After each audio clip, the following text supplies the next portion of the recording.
Hi, everyone. Thank you for joining our Wednesday Devotional. My name is Loui, and I am your Trinity's Worship and Media Arts Pastor. Each episode will have gospel-centered, meaningful discussions between Pastor Shimar and me. Join us every Wednesday for the podcast, and if you like what you see and hear, consider joining us on Sunday morning for worship. Thank you.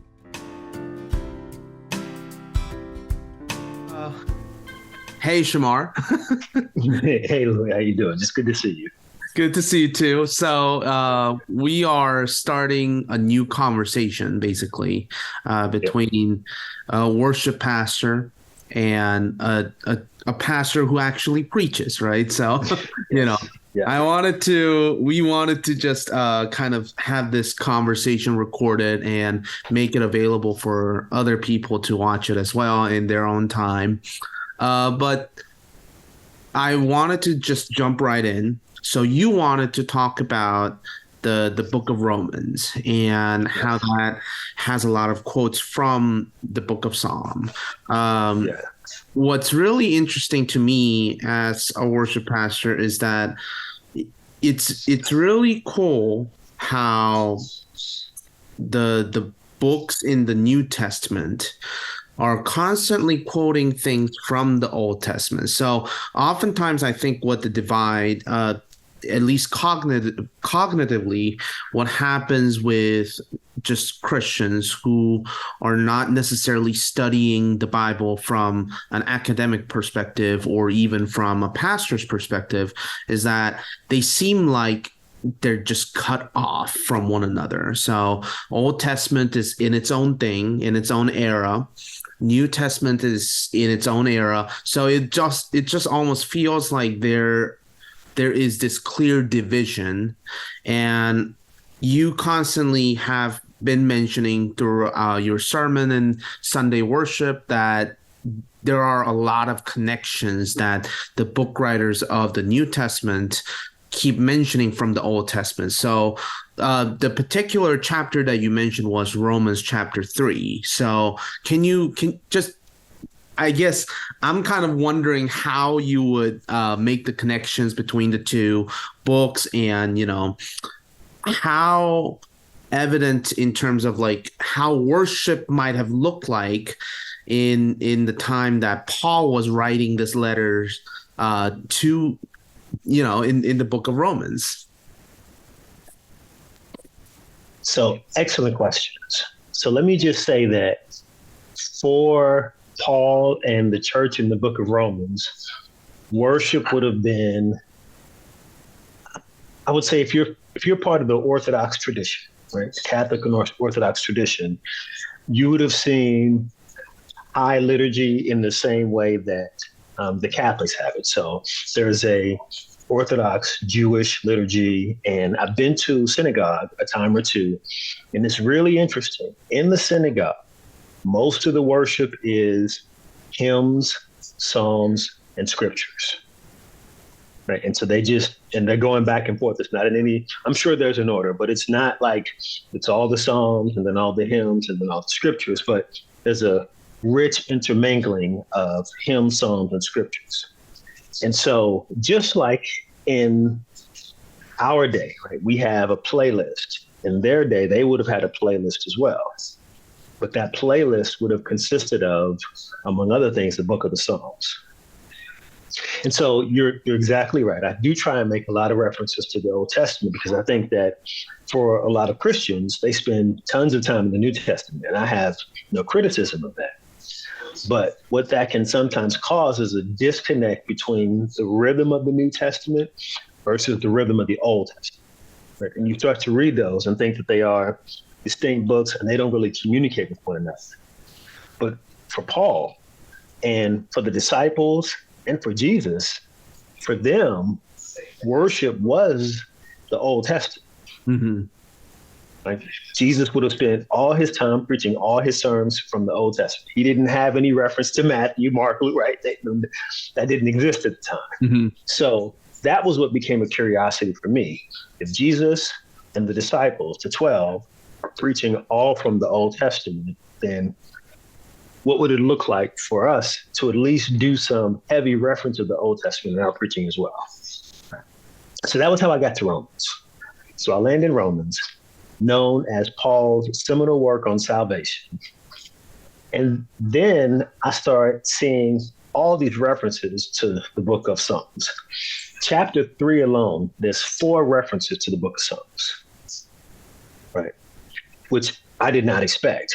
I'm thinking a seminal work on salvation, there's going to be a lot of high, heady theology. It'll look kind of like the book of Hebrews, and in many ways it does. But even when you read the book of Hebrews, there's a lot of pointing back to the Old Testament. What was interesting for me was when Paul was pointing back to the Old Testament, he was pointing to the book of Psalms. And I think it begs the question, why? Right? What's so interesting about the book of Psalms?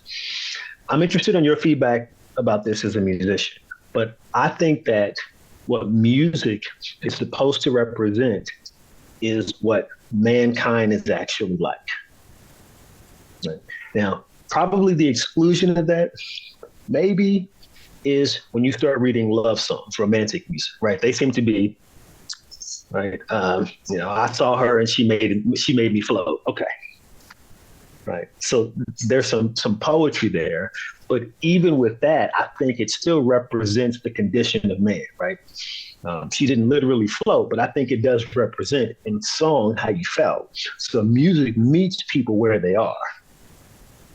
And from what I can tell, Paul seems to be using music in the same way. He's using the song to meet the people where they are, and then he ties strong theology into where they live. I think it's one thing that always intrigued me personally is that so there's a lot of things that's happening right now in terms of, I think, looking at church almost as a culture and how the world started describing church culture rather than church as a group of people gathered together to worship God. What I also find interesting with that is there is strong I cannot find a better term for it, but there seems to be this heavy trend of specific songs being played, specific songs being sung as a congregation. And it's one person, I can't remember who pointed this out, but I remember reading this somewhere where around the time when the pandemic was beginning, a lot of people, a lot of Christian musicians were writing songs about God fighting our battles, right? So like there's that theme that constantly happens that reflects based on what the world tells us to do. And yet I think another disconnect from New Testament and to people, and including, of course, the Old Testament, is that people perceive them as like the New Testament. They already see it as an old book, right? Jesus was here 2,000 years ago, and at the latest, the Book of Revelations. I read it somewhere that it was predicted to have been written around the year 90, right? AD 90, which sounds crazy because that's about 2,000 years ago already. It is, yeah. It's two separate sections of the same book written such a long time ago. And I think another disconnection that does happen with Old Testament and New Testament is that, not only do we not have any recording of how the Jewish people might have sung the Psalms, but also it just feels like ancient. So like there's no way for us to quite understand what's happening in terms of worship. And there's no way for us to really, look at what Paul is writing and referencing to Old Testament and go, yeah, I totally understand where he's coming from. I think that also like plays a part in a lot of people's mind. And especially with music, like you said, it's interesting because Christian music is supposed to be balancing on a tightrope. Essentially, it's like you have to be Yes. musically creative because it has to captivate people's heart, and yet, a lot of people. That was actually one of the biggest debates that I've ever heard in my life. Was that when I was first getting into worship ministry, there were people who were saying that when you do Christian music, you can't just be emotional. That was one thing that I heard. And to a certain degree, that is absolutely justified because if we're just emotional, that is to say that we are feeling, but there's no room for Holy Spirit to be in our hearts, and there's no connection to spirituality and all of these things. All of that to say, I think Psalms really kind of capture what songs should look like in a way because it's almost like a play where it's like beginning, middle, and an end. There's a clear Yep. direction in the prayers, the individual prayers that the book of Psalm represents. But also at the same time, I love how you said that Paul was using it in a same way where he was trying to use that to make a firm common ground so that he can get closer to Yes. people, bringing the gospel to people. So now let's go into like, can you elaborate some of the examples that you found and like how Paul is using that almost like a glue to tie some of the ideas and gospel together so that because Yes. when I read the Romans, what's also interesting is that now correct me if I'm wrong, Paul was a Jew, so he had Yes. he had a very firm Jewish background. Hmm. Jesus, while he was a Jew, he was considered somewhat unorthodox at the time because Correct. Yeah. I mean he came down and he looked like everybody else, but he was the Son of God and he got on the cross. He died for us, and needless to say, it's really new at the time. I think that's something that I also am fascinated about the New Testament is that Jesus was not old. Jesus was not an old ancient character that we could only imagine. Some of these people that Paul is writing to have heard about Jesus and might have seen Jesus in real life, right? Yes. So how is he kind of balancing again between his Jewish tradition and teaching the gospel that almost sounds new to Jewish people, and yet it's still going back to the same old theology from the Old Testament? Yeah. So I like what you said. Right. Jesus is more cutting edge than Paul. Right. Right. Really kind of a bombshell. So Paul seems to bridge that gap by having these powerful theological statements, and then he throws in a song from your playlist that makes it life. Right? Here's an example. Romans chapter 3, the particular verse where Paul is going to quote the text is verse 4. So I'm just going to read from verses 1 to 4 to kind of give some context, and then we'll go to the psalm that he's referenced. So it says, and what advantage has the Jew, or what is the value of circumcision? Right. So he's making this case for why Gentiles can come in without being circumcised, without insulting circumcision or Judaism, right? And cutting edge in the way that Jesus was cutting edge, right? Jesus was slapping around the Pharisees, so to speak, without saying that the law or the prophets is bad, right? A really delicate balance. So Paul's kind of walking that same line here. So what advantage is circumcision? He says, much in every way. To begin with, in verse 2, Jews were entrusted with the oracles of God, right? So that's the prophecies of God. Verse 3, what if some were unfaithful? Does their unfaithfulness nullify the faithfulness of God? So now what you start to see in the book of Romans is more contrast, right? So I listed some earlier. So there's the contrast of, the unrighteous versus the righteous. There's the contrast of this new way that Jesus is bringing in without dismissing the old way. And now Paul is talking about the contrast of the unfaithfulness of men, right, as opposed to the faithfulness of God. That's what he's aiming at here in this passage, right? So if their unfaithfulness, does my unfaithfulness as a man mean that, right, that does it nullify God's faithfulness? Verse 4, by no means let God be true, though everyone were a liar, as it is written. And then he goes right into the playlist. So he says that you may be justified in your words and prevail when you are judged. Now, that is Psalm chapter 51. And if my research is good, that's verse 4.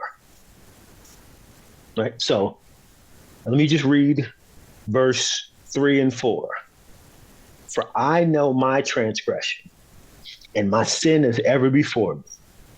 Against you, and you only have I sinned and done what is evil in your sight, so that you may be justified in your words and blameless in your judgment. Right? It's that latter part of verse 4 that Paul is quoting in Romans chapter 3, verse 4.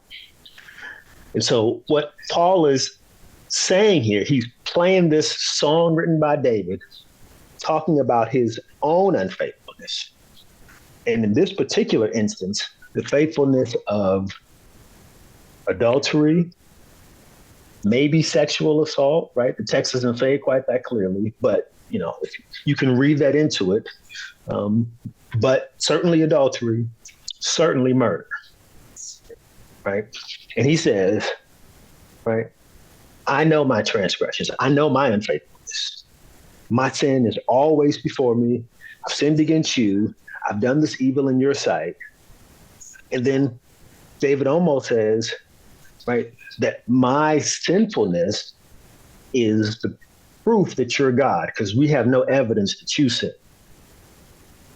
Right? So he says, against you and you only have I sinned, so that you may be justified in your words. So when you accuse me of being unjust, you're exactly right.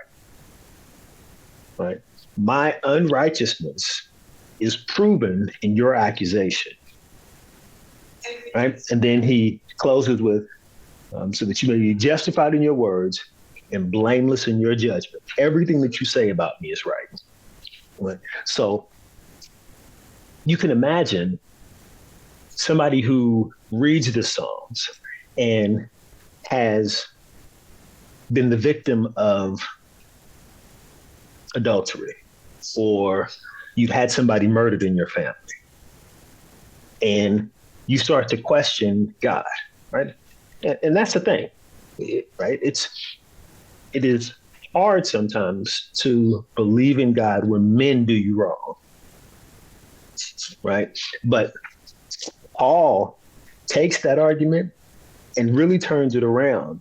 He says, it is because men do you wrong that proves that they are unjust, in contrast to God, who is just.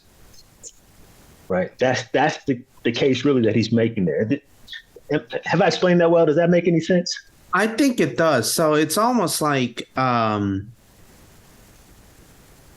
again, I think it's what's really neat about that statement that you may be justified in your words and prevail when you are judged, or that you remain blameless. I think what's really interesting is that, I don't know, I do think that it's kind of universal now, that because I think people mistake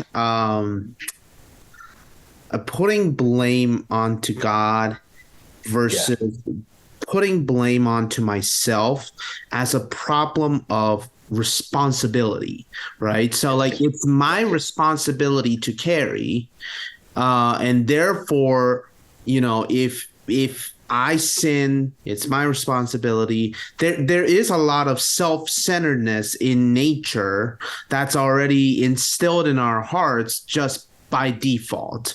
And I think that, again, kind of ties into the idea that when Paul is making the case that, when God accuses you of being not righteous, Yes. it's not a question of you as a human being has failed, but it's rather the idea that because you are incapable of saving yourself, you need God's unconditional grace. And I think that's always the ending. But I think a lot of times when people hear that, they hear the word unrighteous and they hear the word blame or blameless, and they automatically have, I think, and even me, I think I would have jumped to the conclusion, I don't know if that's a really hopeful passage when the book of Romans is supposed to be,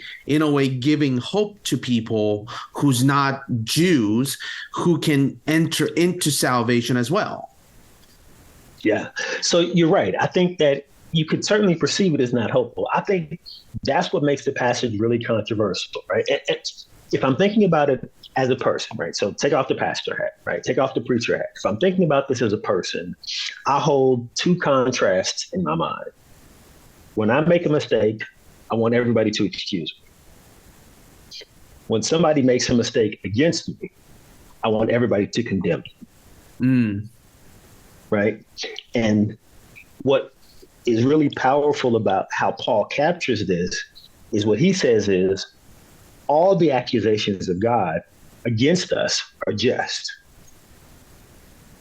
Right? It is the consistency of God's judgment that makes him so just.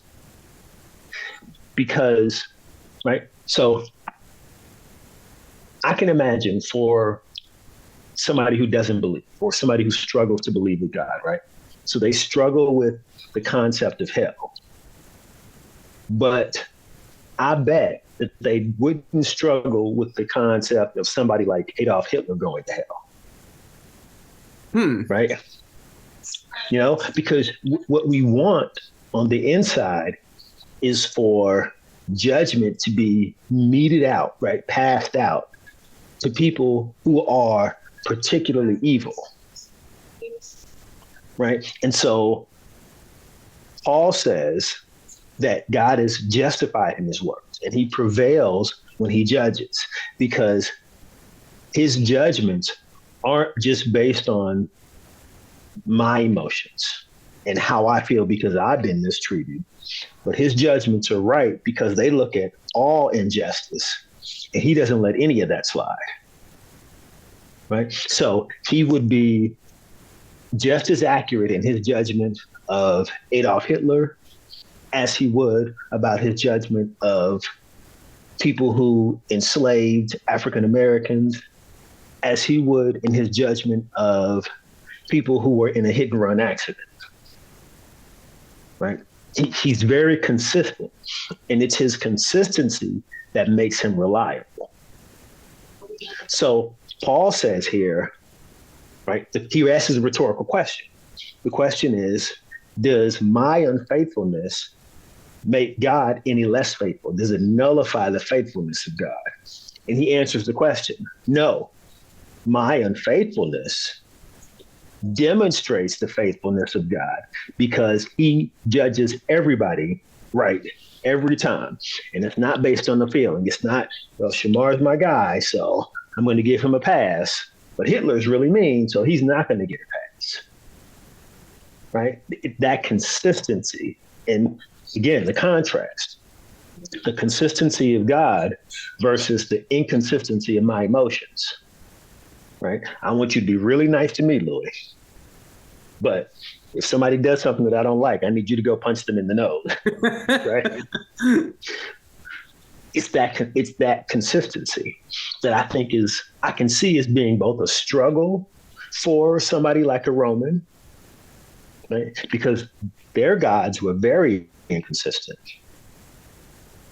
right? Their gods were prone to make mistakes. Right? I mean, right? This is no theological judgment. You can read Roman mythology and see that all over the place, right? So, all right, I'm not besmirching paganism right here. Right? But their gods were very prone to mistakes, very inconsistent in their judgment, right? And so he is adding value, right? A level of dignity to people who aren't Jewish and aren't circumcised without demeaning people who are Jewish and are circumcised. And it's all built on the foundation of the consistency of God. I think Right? that's a really good point. He uses a song to do it. I mean, that's the crazy part.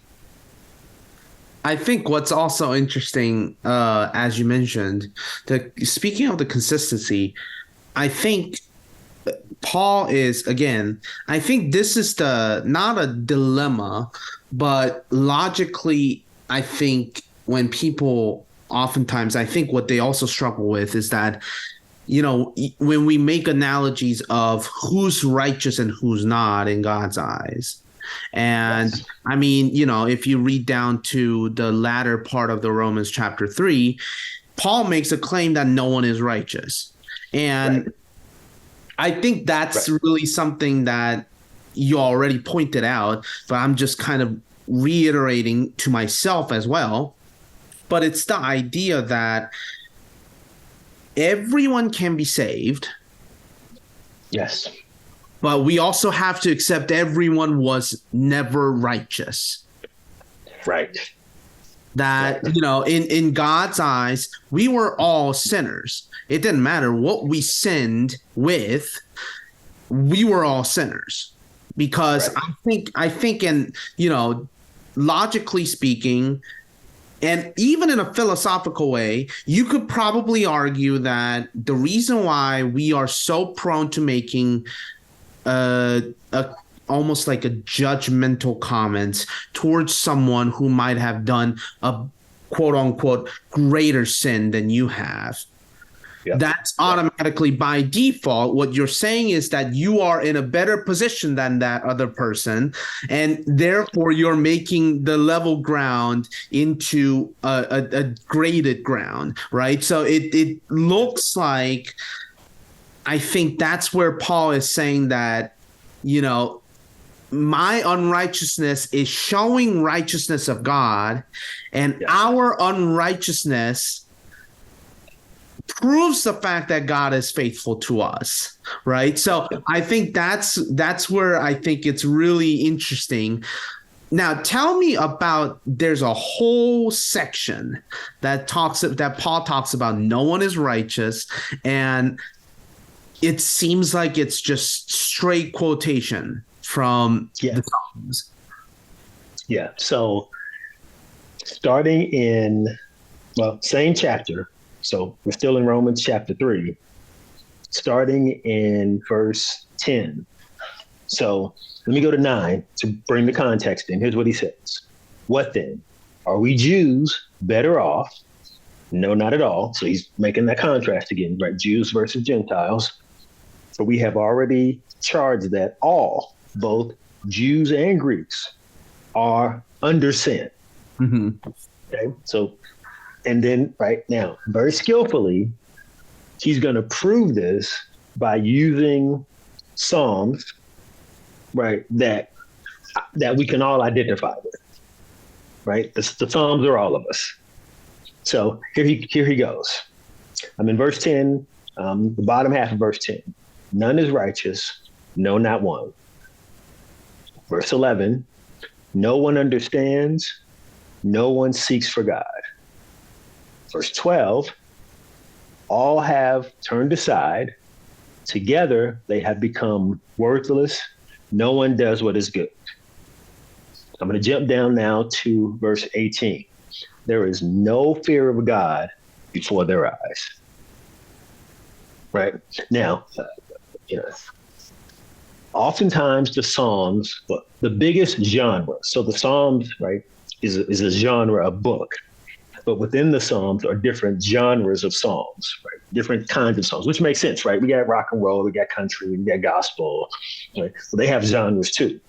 The biggest genre of Psalms is the genre called Psalms of individual or corporate complaints. Right, those are two different genres, but you stick them together, right? Complaints are the most written, right? The most written about Psalms. So he rakes in all the complaints, right? Again, the Psalms are all of us, and so one after the other, he goes, right? You want to make the case that God is unrighteous when he judges me, but righteous when he judges other people. But the Psalms are all of us. Let me use your playlist to prove that. Right. So I'm going to do this from the Psalms. First, Psalm verse 14.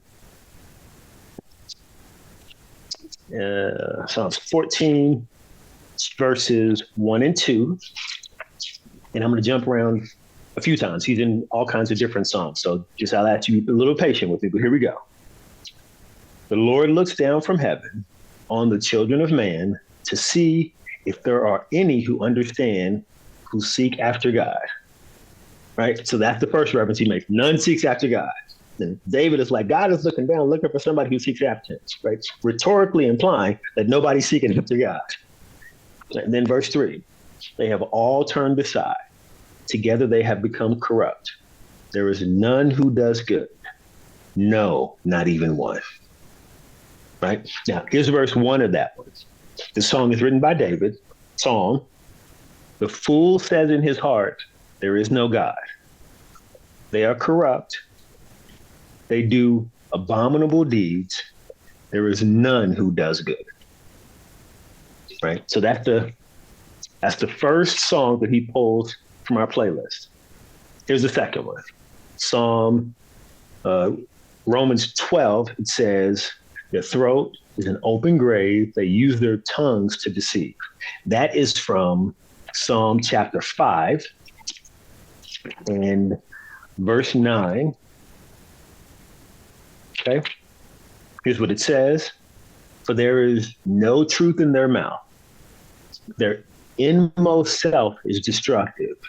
Their throat is an open grave. They flatter with their tongue. Right now, the beginning of that paragraph is verse 7. It says this, but I, through the abundance of your steadfast love, will enter your house. I will bow down towards your holy temple in fear of you. Lead me, O Lord, in your righteousness. Because of my enemies, make your way straight to me. Right? So Paul here is referencing the abundance of God's love and how he's going to enter into God's house because of God's righteousness, because his enemies are wicked and they've caused him to behave wickedly. So it's the same thing. Nobody's right. Right? And think about it, right? How many times have you heard this? I know I did it when I was a kid. You know, my parents said, don't do something. I did it anyway. And they would go, Shimar, why did you do that? Well, my brother, my brother made me. Well, I wasn't, but then my sister, right? Mm-hmm. So David here is blaming his enemies. I'm not righteous, but it was my enemies. Right? None of us are righteous, but it's all their fault. Mm-hmm. Mm-hmm. Right? Even the structure of the psalm itself proves Paul's point here. Nobody's righteous, but we're all blaming the other guy. Right? And it's the contrast between us and God. Last one, and then we can laugh about this. Verse 18. So I'm back in Romans chapter 3, verse 18. There is no fear of God before their eyes. Now, that is a quote from Psalm chapter 36, verse 1. And this is also a Davidic song, right? To the choir master of David, servant of the Lord. Verse 1. Transgression speaks to the wicked deep in his heart. There is no fear of God before his eyes. For he flatters himself in his own eyes that his iniquity cannot be found out and hated. Right? Really just profound. I'll do verse 3 and 4 because that's a paragraph, and then I'll stop. The words of his mouth are trouble and deceit. He has ceased to act wisely and do good. He plots trouble while on his bed. He sets himself in a way that is not good.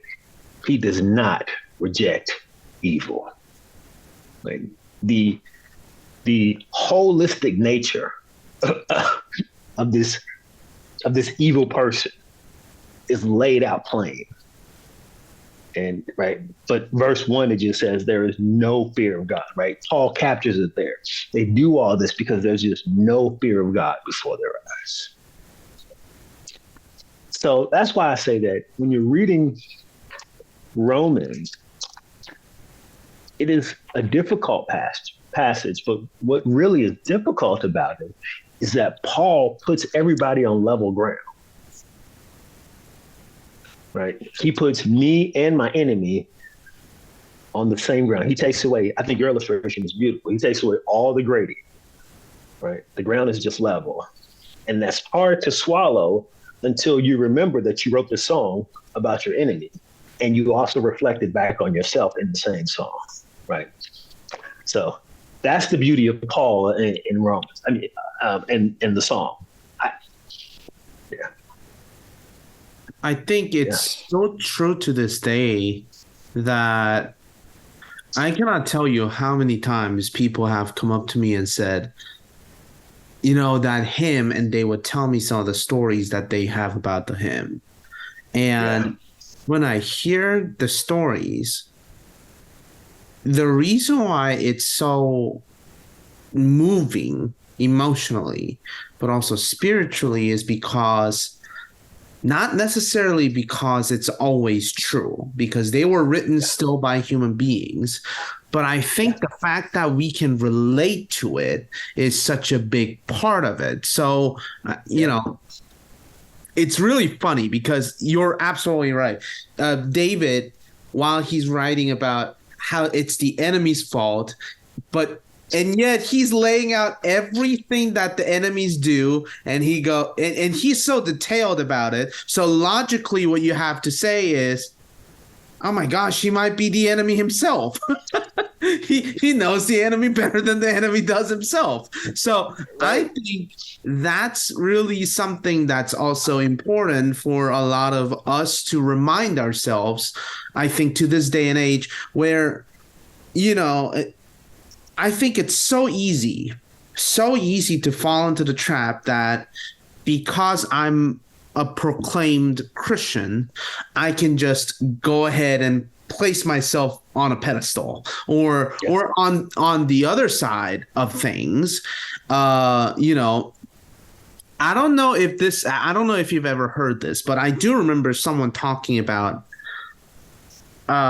and I can't remember if the person who mentioned this was a believer or a non-believer, but what that person mentioned was that how is it in Christian faith that right before death, if you accept Christ, you are able to go to heaven? And I think that's a valid question.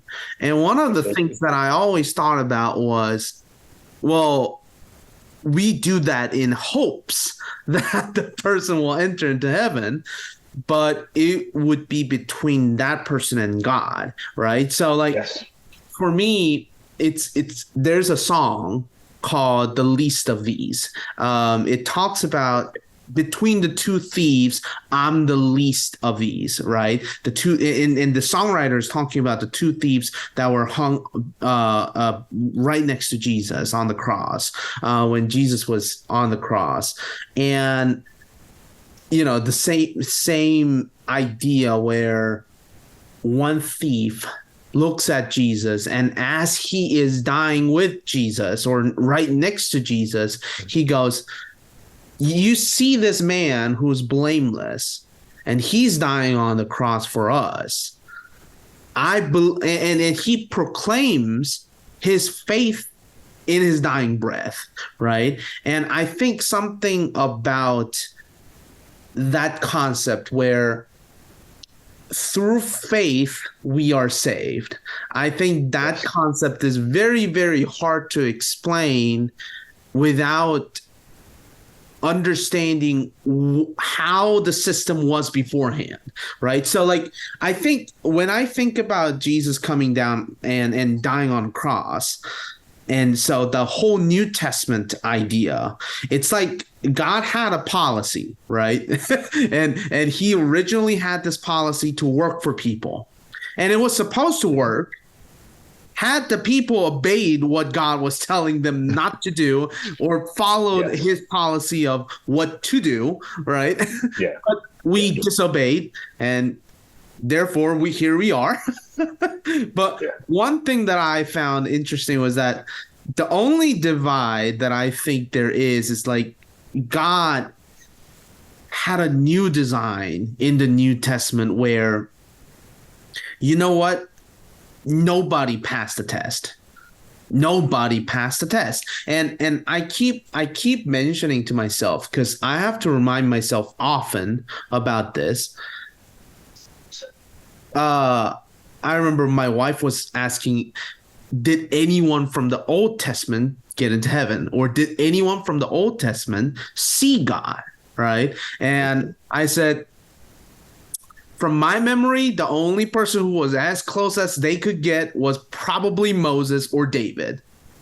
But one thing that I remember from an old pastor that I had in the past, they said that, well, even Moses and David, as great as they are in the Old Testament, they have not entered into heaven. Right. So like they still have not, they couldn't follow the laws themselves. Right. It was an impossible law with the corrupt original sin and our human nature. But Jesus comes down where God essentially tells us, believe him. If you cannot believe any other policies, believe him. Right. And that's the minimum thing. It's like professor saying, well, at least turn all the assignments and you'll at least pass, right? It's kind of like that. But now what's interesting is that as we're talking about this, I read through a little bit, and then in the book of Romans, Paul goes into how righteousness of God has been manifested apart from the law, but through faithfulness, right? So that's where I think, again, people oftentimes, they see the surface level of the problem and they're done. They don't want to look the preceding lines. They don't want to look at what's going to happen after you are in the present times. So it's oftentimes, yes, if we just stop at, after the Psalms, and then he starts quoting how, we are all, no one is righteous and all of that. It sounds like a eternal damnation, but then it does. Paul brings out the light, right? And I think Paul brings out the light to people where they can say, oh, that's why we believe, right? So I always perceived the way that Paul made the arguments very logically, coherent, where everybody, like you said, they, regardless of their backgrounds, they could understand where he was going and why he arrived to the conclusions that he did. And it's infallible in a way because, because he's laid out everything that's from the Jewish tradition. So we know that it's the same God from the Old Testament. Yes. But then even in the New Testament, that same God is still the God that we serve. But through Jesus Christ and his sacrifice, we are born again. And all of this is just in this one chapter. Right. It's really a dense chapter. I mean, he talks about God being the just and the justifier, right? Which is, right, just, and I think you're right. I think he's saying all this not to bring condemnation. I don't think that his point is to make people feel bad, Jew or Gentile. And I can imagine in the first century, there was some controversy there. I think the Jews probably wanted him to make the Gentiles feel bad. And I can see the Gentiles wanting him to make the Jews feel bad. And he doesn't land there with either. So he says, right, none of you are righteous. But, right, so he, in one hand, raises the bar. And then on the other hand, he turns around and goes, but because none of you are righteous and because God is just and the justifier, he's lowered the bar to a place where anybody can make it in if you just believe. Right? That, I think, is really, I shouldn't say I think, that is really the story of the gospel. Right? And I think if I had to land somewhere, but if there was one thing that I wanted people to think about, right? Even looking at my unbelieving friends, and I've got some friends who don't believe, right? I've got some atheist friends. I think that it is easy to get stuck on the judgment of God and or the injustice in the world. Both of those can be a great place to get stuck, right? I mean, I look around and think about children being trafficked and adults being trafficked, and right, breaks my heart and makes me mad. So I think there's certainly a case to be made for how there is injustice in the world. And it's a fair question to ask, why does God allow that to happen? But I think that what he wants to communicate to you is that injustice is more pervasive than you think. And I'm not putting you in the category of someone who traffics, so please don't hear that. But somehow the mercy, the love of God is so rich that he can capture a trafficker, the one who has been trafficked, and the person who can't stop jaywalking. Right? That he's inclusive. Maybe that's the best way to say it. And that not only is he inclusive, but he wants to include you. Right? He wants as many people as will come to be a part of his family. And right, if I had to land anywhere, that's where I would land. That he says this and he writes this because he wants his family larger. But right, the only way to get his family larger is to bring some equality into the conversation. And so he brings equality in our hearts, that in some way we all struggle. Right?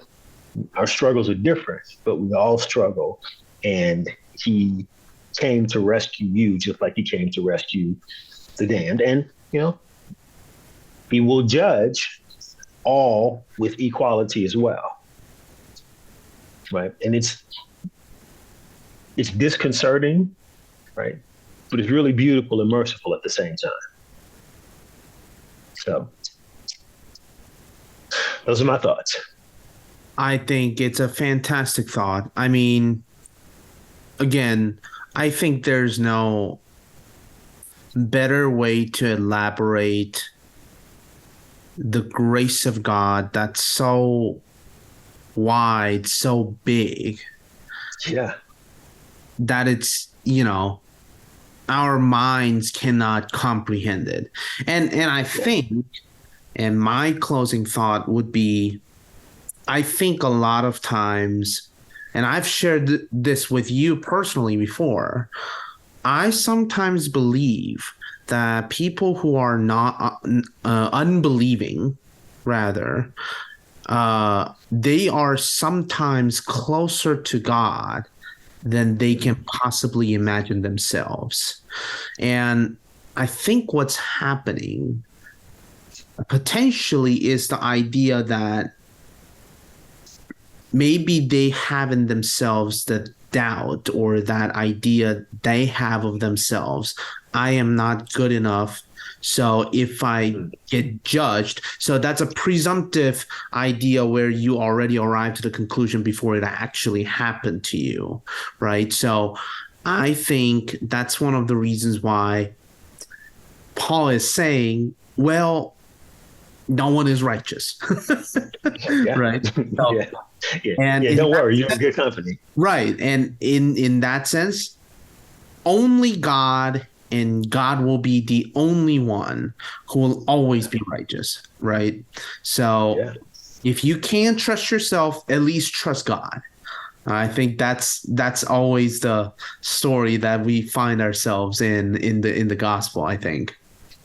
Yeah, so, excellent. Well, it's so good to talk to you about some of these. I really wish that we could talk more, but we have to wrap for now. What I do want to know is how can we spread this a little more, right? So that people hear it the right way. And one way to do that is, I think, by coming to our Wednesday night Bible study and prayer sessions. And definitely, you can always come to our Sunday worship at 11 a.m. And, if you come, if you don't feel God just yet, that's fine, but you will see people who also struggle just as much as you do.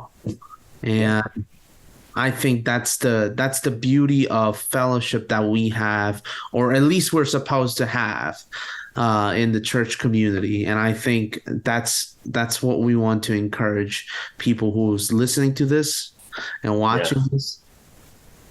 I think Trinity TBC is a beautiful, multiracial, multi-ethnic church. And they're kind and loving, flawed, right? All that stuff together. And so we have a good time on Sunday together. But you're exactly right. I think, the best time, if I can use that word, is on Wednesday, when you can just ask a bunch of questions, right? Where you're free to be wrong and free to be right.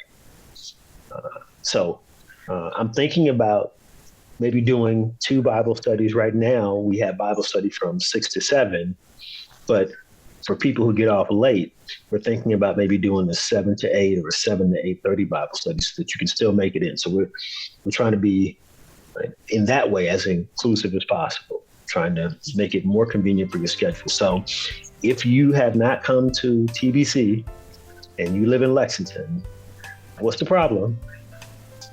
1675 Strader Drive, Lexington, Kentucky. Me and my friends would love that.